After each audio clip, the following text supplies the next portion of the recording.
খিদিরপুরের hub এবং মাধবচক বুথের পূর্ব বুথের সবাইকে নিয়ে আমরা উপস্থিত হয়েছি এই বিধানসভা নির্বাচনের প্রাককালে আমাদের যা যা কাজ হয়েছে বা যা যা কাজ হবে বা প্রতিশ্রুতি যা যা আমাদের পার্টি দিয়েছে সেইগুলো বলার জন্য আপনাদের সামনে আমরা সবাই উপস্থিত হয়েছি।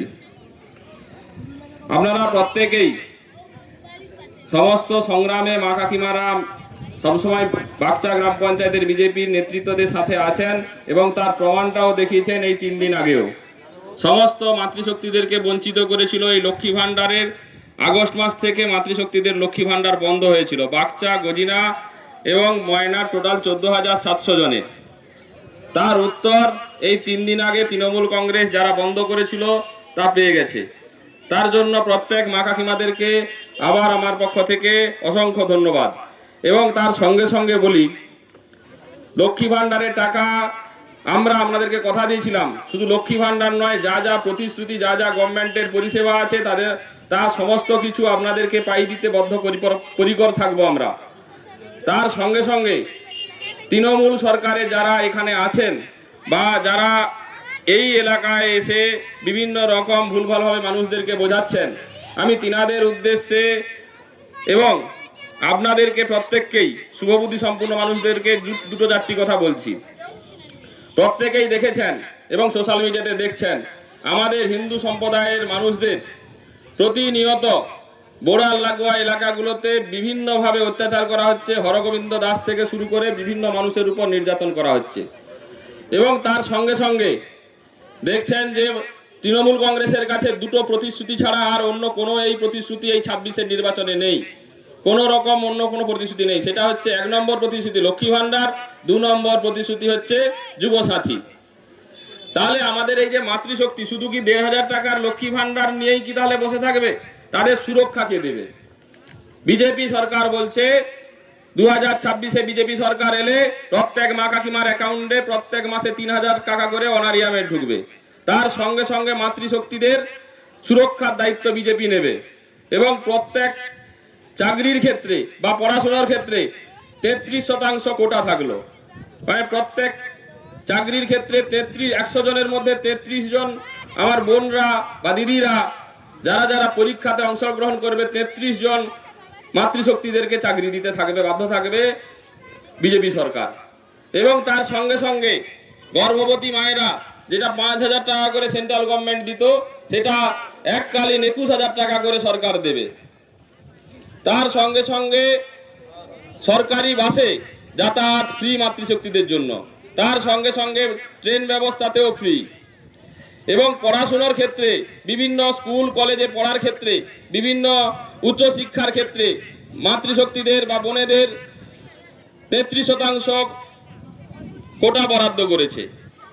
তাই বিজেপি সরকার প্রত্যেক মাতৃশক্তিকে সুরক্ষার সঙ্গে সঙ্গে শিক্ষা দীক্ষা থেকে শুরু করে কাজকর্মের ব্যবস্থা দেওয়াতে বদ্ধপরিকর।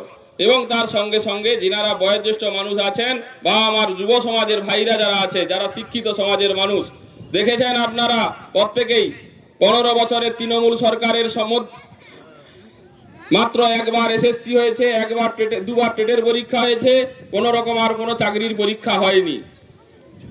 এলাকার বিভিন্ন এজেন্টের মাধ্যমে 15 লক্ষ 20 লক্ষ টাকার বিনিময়ে চাকরি হয়েছে। যারা কষ্ট করে প্রত্যেকের বাড়ির ছেলে মেয়েদেরকে পড়াশোনা করিয়েছেন তারা কিন্তু চাকরি পায়নি।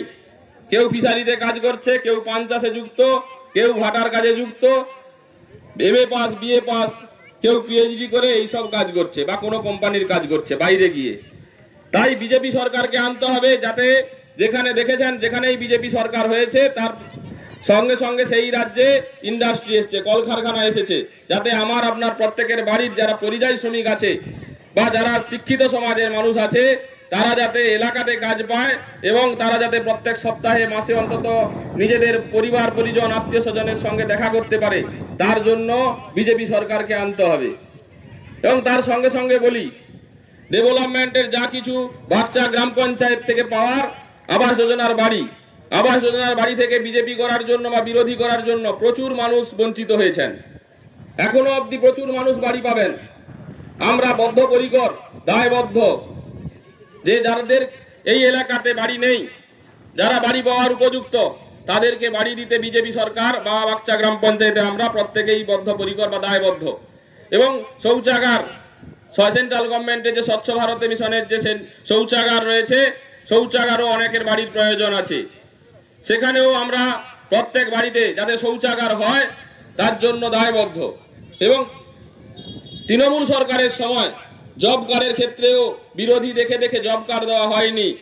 একটা বাড়িতে 8জন 10জন করে মানুষ থাকা সত্ত্বেও তাদেরকে জব কার্ড একটা দেওয়া হয়েছে।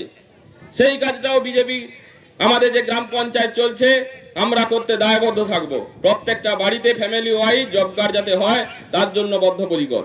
এবং তার সঙ্গে সঙ্গে এলাকায় শান্তি শৃঙ্খলা থেকে শুরু করে স্কুল যেগুলো আছে সেগুলোতে যাতে ভালো করে পঠন পাঠন হয় এবং শান্তিতে যাতে মানুষ থাকে তার জন্য আমরা বদ্ধপরিকর।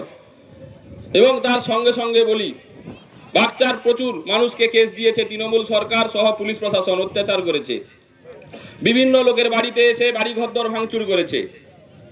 আমরা তার সমস্ত কিছু নিষ্পত্তি চাচ্ছি।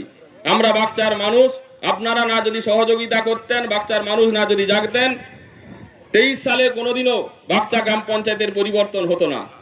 কারণ যেভাবে তৃণমূল সরকার, তৃণমূলের হারমাত্রা এবং পুলিশ প্রশাসন আমাদের কার্যকর্তা থেকে শুরু করে বিভিন্নভাবে তারা অ্যাটাক করেছিল, মানুষ যদি না জাগতো বাগচা গ্রাম পঞ্চায়েতের জীবনে পরিবর্তন হতো না।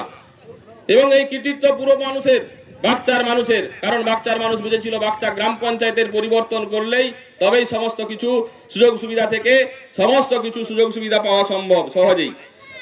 সেরকম 2026 সালে এই বাংলার না যদি আমরা পরিবর্তন করাতে পারি তাহলে এই রাজ্যের কোনোদিন পুলিশ প্রশাসন থেকে শুরু করে আমলাদের পরিবর্তন হবে না।